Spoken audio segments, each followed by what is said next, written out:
Welcome back to LA Legends, where Aflac pros sharpen skills, swap stories, and build the LA South market one legend at a time.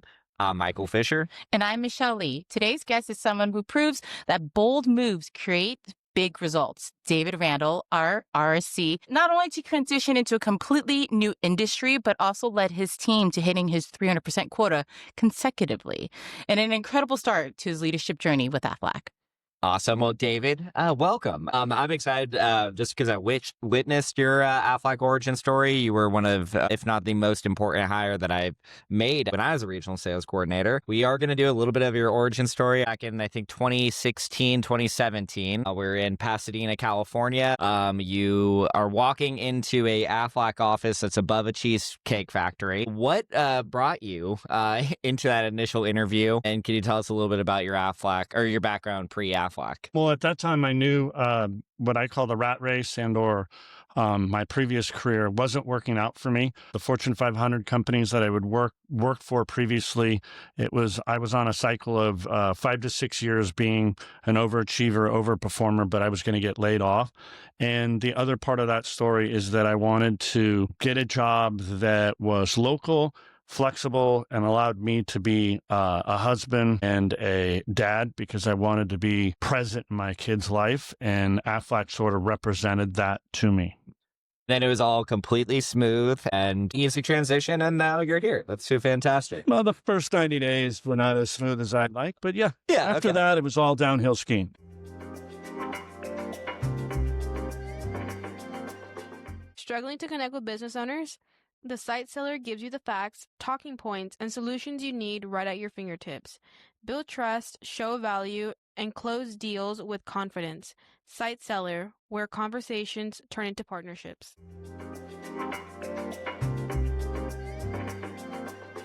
What were like things where you're like, what am I doing in this journey? And what were the things that kept you going? I usually break it up is that I was withdrawing from a W-2 job.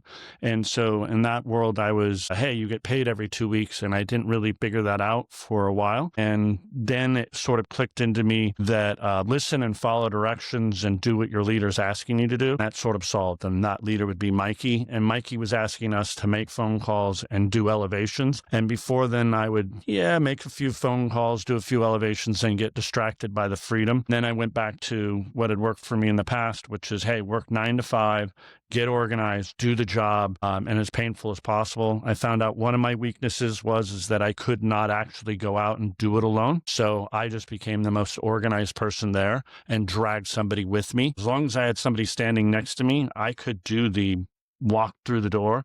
It's just to this day, I can't do it alone. But you pulled together 4 or 5 of the associates that were new. They're kind of just like gathered around had the kind of deer in the headlights look that sometimes our wonderful new associates have when they're out of sales school and reality kicks in of like, oh man, this is my life and this is my career now. And you pulled them together and were like, I think we're supposed to be doing this marketing thing and maybe making some phone calls and getting out there. And you let a call walk. And I was like, hey, this guy that it used to be this like software guru that worked for Oracle. Maybe there's something to him. So yeah, that was really cool to watch. Well, leadership finds a way. It really does. It really does. So can you share some taking a chance, taking a risk going into a 1099? You said a lot of W-2 previously, a bit of restriction, but coming into that 1099 world, making changes structurally for yourself and then also getting organized was a huge part of what led you in the right direction. So what other skills that you had maybe from your previous industries that you carried over? And then on the other side, what are something that you've actually had to like relearn? In the previous world, I was mostly in admin and maybe management of admin stuff. But one of the things that I'd learned is the sort of science and art of sales. And most people don't really understand this, except if they all just assume that they learned how to walk or they learned how to talk, and it was all instantaneously. Like any of those skills, you have to do it repetitive. So the couch surfing your child goes through to learn how to walk, and or when you first learn to talk, right? You mimic people and do all that kind of stuff. But you have to repeat that over and over and over again. And sales is such a high level skill. We're talking dribbling a ball, basketball, all that stuff. Is that what I think, and in the W-2 world, when you're paying people, you can pay people to practice way more than we do. In 1099 world, yeah, we give them the script and say, hey, get out there on the real world and make some money. But I really think that what I sort of brought from that world is, hey, do a lot of role playing. So when I was at first, and I role played with myself because nobody wanted to play with me. But This is true. This is true. I would do it in the mirror. I would do it to the dog. I would do it to my kids. I would do it to everybody, because I know that when the moment came, you had to be able to respond, and you had to be able to respond well. And in that, the repetition allows you to bring your art or you out, your personality. And this job is about authenticity. And if they smell that you're reading a script or responding in a script, you'll get crushed. So you have to read the script until it becomes you, and you're now the artist, and then you get to be yourself and you get to have fun with the job. Mikey and me in several meetings have said, hey, how many times have you said meow? Or all that kind of stuff in the meeting. And that's funny, but we can It's do actually that true, yeah. because we practiced it so much. Then we can be dumb as rocks in the meeting, or dumb as a bag of hair, but that's because we practice it over and over and over again. Yeah, I mean, we actually did have one in front of like 500 people in December that we got 5 meows into the presentation. That's It's like, awesome. yeah, you need to sign up, right, meow? Speak to, and yeah, nobody knows. And then at the end, I just said meow. But anyways, moving on. Moving on. You know, we talk about that in sales school a lot, of memorizing, internalizing, and personalizing, because it makes a big difference for someone from the outside coming in to really learn the industry, but also make it theirs. Mhm. And, you know, you brought up a really good point, because John Oliver, a couple episodes before, also said the same thing. Yeah. But not just practice, but perfect practice. So how many times you guys had to practice that presentation, putting in the meow, as simple as an illustration for that, you know what I mean? Yeah. I mean, Dave, on some of the largest groups that you've closed and some of the group presentations, what were like some of the things that you, like from a practice perspective, that you, we could also say that you've instilled and that you've done that maybe, I don't know, I think that some people don't even know it's possible. You got to get out of your head. The outside world doesn't actually know what mistakes you're making. That's just internally and or in your head. When you're role playing with Aflac people, they can spot the mistakes, but the outside world can't, and that they don't remember you. You're not significant to them. So when implementing the elevations, most of my stories is I just kept on showing up, and I would make the dumbest excuses to keep showing up. Adam, it would either anger driven, that I'm just going to keep showing up to this lady, and or there was a bowl of candy in the room, and I kept on showing up, and I kept on showing up, and eventually you're going to win. And like any other, you then have to capitalize on it. And there's hilarious stories of it. Mikey would be pulled in at that time. I would refuse to go to the meeting, refuse to talk in the meeting, all that kind of stuff,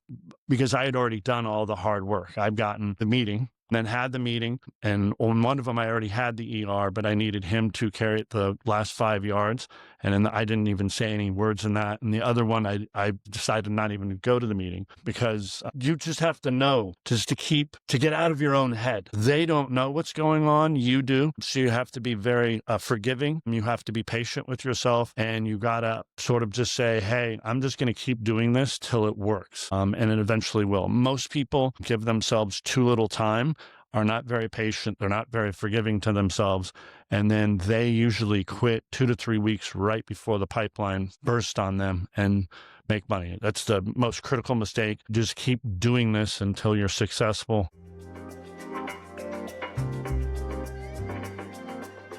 Do you want to distinguish yourself from everybody else in the competition? Do you want to get the absolute best buyers in the country? Do you want to close more accounts than anybody else in the market? Well, use elevations. Now that you're in a position as an RSC, you're not from the associate district side of things, but as an RSC, how do you instill that same kind of process in your management style with your team today? Well, I keep showing up. That's one of the key things. I don't try to do this remotely and or over a Zoom meeting. I show up, and then I sort of talk to them about the idea of, hey, treat this like a 9 to 5 job. Keep showing up Monday to Tuesday. Keep at it. It's hard. I don't lie to them. I don't say that, hey, it's all sunshine and rainbows and roses out there. It is a difficult job. You're asking yourself, your soul, your mental, all this kind of stuff to do something that's very, very difficult because you're learning 5 to 6 different skills simultaneously that are difficult, and you're doing it live. We're not in a laboratory. We're not playing, practice or anything like that. This is the live game out there. There's a lot of pressures. You're in your head, and recognize that. No, be patient, go out there. But if you work it for 90 days and you keep working and you're honest with yourself, you will get it across the goal line. And I recently, because I instilled this stuff into them, I've got to actually physically, people that were 90 days ago now are going across, and they didn't have it easy. They got, right, and they thought they took crazy pills. But the crazy pills this week, we're going to have two people go across the fireballs, literally launching 3 accounts and 25,000 in this week. It's on RPM. Yeah. Nice. No, you should be very proud of that. When I was your RSC, you also helped stretch our entire team. That was one of those things that you were saying, if you're going to bet on yourself, if you're going to do this career, like, go all in, and don't do it by like scraping by and trying to, barely hit 50 grand or barely hit 60 grand or barely hit 100 grand. You've raised expectations. You've raised the bar. I know you don't like taking compliments. That's why I don't know how to give you one. But can you talk a little bit about how you're raising the bar with people and getting people to shift their mindset while they're here? The goal is a really weird thing, right? And so when you grow up, most people said, oh, I just wanted to make $1,000 a week. And then once you hit that, then it was 100,000. Right around the time that I got across the 100,000 mark, there's a weird story, but it was in 2006, 2007. And Experian was a member of the Goldman Sachs. And so you used to get an email from Goldman Sachs about what they paid their people. And that was the most eye-opening experience I ever did, is that I thought that I had won the Super Bowl and the Triple Crown and horse racing, Indy 500, Formula One World Championship, because my salary was more than 100 grand at that time. And 2 months later, I found out that the executive assistant to a junior executive made $350,000 at Goldman Sachs. It was just eye-opening how much money other people make. And that really changed my mind, because at that time I got the idea that what you set your goal at, or what you do, your body and mind will achieve. And all the Nightingale stuff and Grow Rich and all that stuff. But it is very, very true. And so when you walk into an organization like Aflac, which is, the goal can be infinity, whatever that goal is, you're going to achieve. So you have to be very careful about the goals. So it became Aflac, right? It was very funny. I did 15 accounts or 17 accounts and $177,000 in my first year here. I thought, oh my God. And then I went into RPM and found out that somebody had done more than me. So then I was very irritated with that. And so when I became a DSE, I knew that was the weakness in that 15 accounts and $120,000 is not enough. That you need to, build the skills and the process to do 30 and 250 or more. Because I'm saying, whatever your goal is, you have to be very careful. And then once I got the boat moving, then it became, it's always going to be whatever the goal is. My mind is just going to interpret it as 3x that or 300%, because then that is what you will build towards and do. And the goals are scary. It makes you clench, and it makes you think. But when you go through that process, the fear is what will help you. What do I have to change? What do I have to go through to get to 300% to goal? Not, oh, I just want to hit that small little goal. What do I have to change? Because Aflac goals, you don't have to change anything. You can fall into it, but 300% the goal, you have to really, really change something in your process, automate something. I.e., as a new RSC, I have to recruit way more. And while I'm learning it right now, I am already setting myself up for 300% to goal next year for that. Yeah. Awesome. Sales School is hosted by Michelle Lee, the #1 market trainer in all of Aflac. Want to sell more insurance? Want to make more money? Want to learn how to sell the best things? Go to Sales School.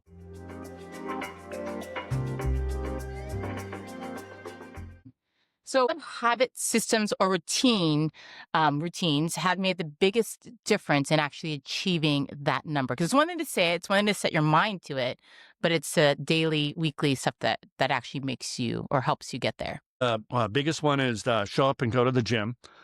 Get out of bed and go to the gym. The other one is have a routine. I always get up at the same time, 5:30, rain or shine, whether I'm going to work or not. The next part of that is that I go out and try to move the needle in some way, somehow, on whatever my goal for that day is. Now, obviously, that means that I have a goal in mind when I wake up, I figure it out, and then I go out after it. Some of those days are don't drown in the pool, but other days are, hey, let's make this region better. Let's make everybody on my team's life better and get them motivated and pointed in the right direction. The other part about it is sort of visualize and the game plan and what you're going to do. I know I didn't really answer your question, but to me, it's just sort of a habit. So I don't really even think about it. Well, we know this is that you show up, and I'll tell you, as somebody that's led you on Mondays and Fridays, you didn't miss. Another one is, you started your day at the office. You ended the day at the office most days. And a note to Michael as well is that you walk the walk. You say what you're going to do. And that's something he did really well as an RSC as well. And I'm seeing that replication with you as well, David, and the impact that stepping into the role this year that you've made with your team so far in a short 9 months has been massive. And we see it every Monday, Friday. We see it on the scoreboard. It's pretty cool to watch you from a brand new associate in our Pasadena region to where you are today. So yeah, it's awesome. And my favorite part about it is that you have been yourself all the way through it. And I think that's a tough leadership challenge for everybody. I mean, we were talking to Chris Ashton about that. It's like, if you try to be somebody else, your team eventually is going to figure out who you are. Your team knows exactly who you are. You got buy-in insanely quick, and they're absolutely all in. So good job on being yourself, man. The buzzword is authenticity. I learned whatever Shakespeare, to be true to thyself or love thyself, whatever he says. You're moving into this new role. What's been the biggest, most shocking experience, thing that you've learned the most moving into the new role? What's the mindset? What did what shocked you in this one? And, what's some advice for, our future leaders? I think it goes back to authenticity and or remembering who you are. My biggest problem when I came in the role is that, let me figure this out. And I already knew what I was supposed to do. And then I second guessed myself, and I shouldn't have. I should have just followed my first instinct and pulled that trigger as fast as possible, because I saw it and I knew it. And then I thought, oh no, yeah, all that stuff. And I should have done it right away, but I didn't. On the winning side, you just go back to what was made you who you are and what you are. There's not a real big change from DSC to RSC or from an associate to DSC. If you're successful at one of them, you just keep doing what you got to be successful. The other part about it is that you've got to keep learning. I know that sounds very cliche. Constantly are learning and upgrading your skills. Something that I always do, if that Kobe Bryant was still practicing on his 18th year in the NBA, I sure can practice and improve and all that stuff. And Einstein didn't take a day off. There's so many stories of all the greats in the world always working on their craft, improving their skill sets and doing it. Stephen Hawking's died trying to figure out math. So it's crazy what's going on there.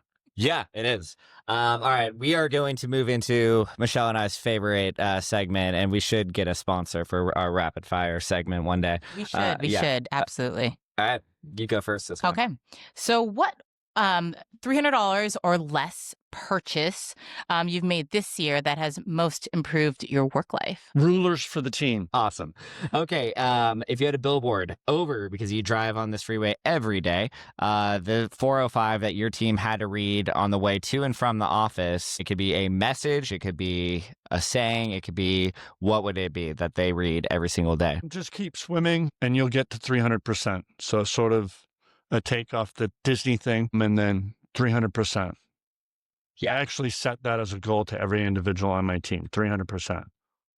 That's a mantra that I think it's really shift the mindset of a lot of people in our market with, you coming in of, why not just take that money? That's the max. It's there for you to take. So the Mikey and David rule. Yeah. Yeah. I mean, there was a veteran that also is never going to listen to this, but he was like, yeah, know the comp plan. And like the comp plan clearly states 300%, like that's the number. They don't like it when we hit 300%, actually, which I love. Then Exactly. yeah. We love it. They don't have to, but we love it. We love it. You win all the trips, you get free vacations. Like, Yeah. it's just do 300% and live that life. That's a life. Once you hit it, you don't want to go back.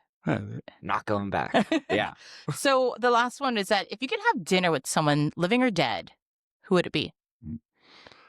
Oh, that's tough. That's tough. Living or dead. And we're talking people, right? My mom would come to mind there, but that's such a cliche. And look at him. He wants a mama's boy. I'm probably going to go with Julius Caesar.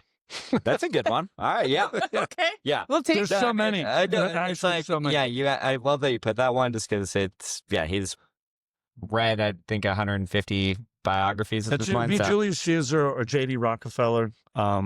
That would be the two. I like it. Well, David, I want to say thank you so much for sharing your story from, your background to the success you've had with us at the company for the last 7 to 8 years. And it's been pretty awesome to be part of that journey with you when you first started and be part of it today as well. From taking a risk and joining us, hitting those high metrics for yourself, but a journey that shows that it's possible when you combine risk-taking with relentless focus at the same time.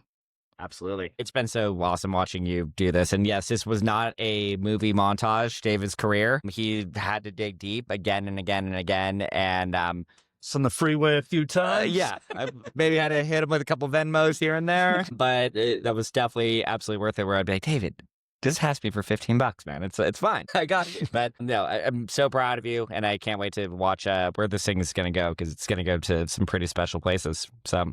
Well, awesome. This has been the LA Legends. Subscribe, share, join us next time as we keep learning from the leaders who are shaping the next generation of legends in LA South. Until then, keep leading with purpose.